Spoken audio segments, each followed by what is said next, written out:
Habari za muda huu ndugu zangu, wananchi wenzangu pote mlipo, ni yule ndugu yenu Juma Omari Sharifu almaarufu Alkasusu. Nipo hapa mwendelezo wa kukumbushana, kupeana elimu mbalimbali, lakini leo nipo hapa kwanza kuipongeza tume ya uchunguzi.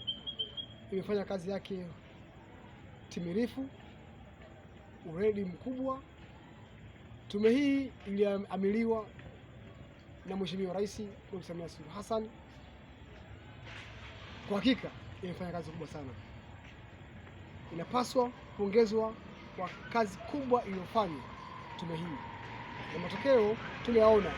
Juzi hapa tulisikia tume ikikabidhi ripoti kwa Mheshimiwa Rais Dr. Samia Suluhu Hassan, na pia Mheshimiwa Rais akaipokea ile ripoti, na katika maelezo yake, maelezo ya kiungwana kabisa, alikuwa akihutubia pongezi kwake Mheshimiwa Rais kwa ni mzalendo kwa hakika, kwa sababu kwanza hii tume aliiunda akaipa miezi mitatu, akajua miezi mitatu ikawa inaweza ikakamilika, lakini kumbe ni masuala makubwa mazito, ikapelekea siku 21 zikaongezeka.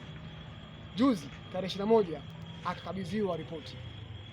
Lakini kumbuka, katika tume 6 za uchunguzi ni tume peke yake ya Samia Suluhu Hassan ilikuwa ya uwazi. Tume 5 zilizopita zilikuwa hakuna uwazi, zinaunda tume lakini hakuna kilichofanyika. Lakini tume hii Mheshimiwa Rais ameonekana muungwana, ikawa tume ya uwazi na watu wote tumejua nini kilichofanyika. Wananchi wakaujiwa na mengi yakajumuishwa katika ripoti ya Mheshimiwa Asman Chande. Sasa sina mengi, kikubwa ni kuheshimu amani iliyopo katika nchi yetu. Tunza amani. Amani ni kitu bora kabisa katika nchi. Hata familia yako kama hakuna amani, hamwezi mkadumu wewe na mke wako, lakini amani ndio msingi sana. Vijana wenzangu, tusikubali kushawishiwa kuvuruga amani katika nchi yetu. Asante sana. Juma Omari Sharifu.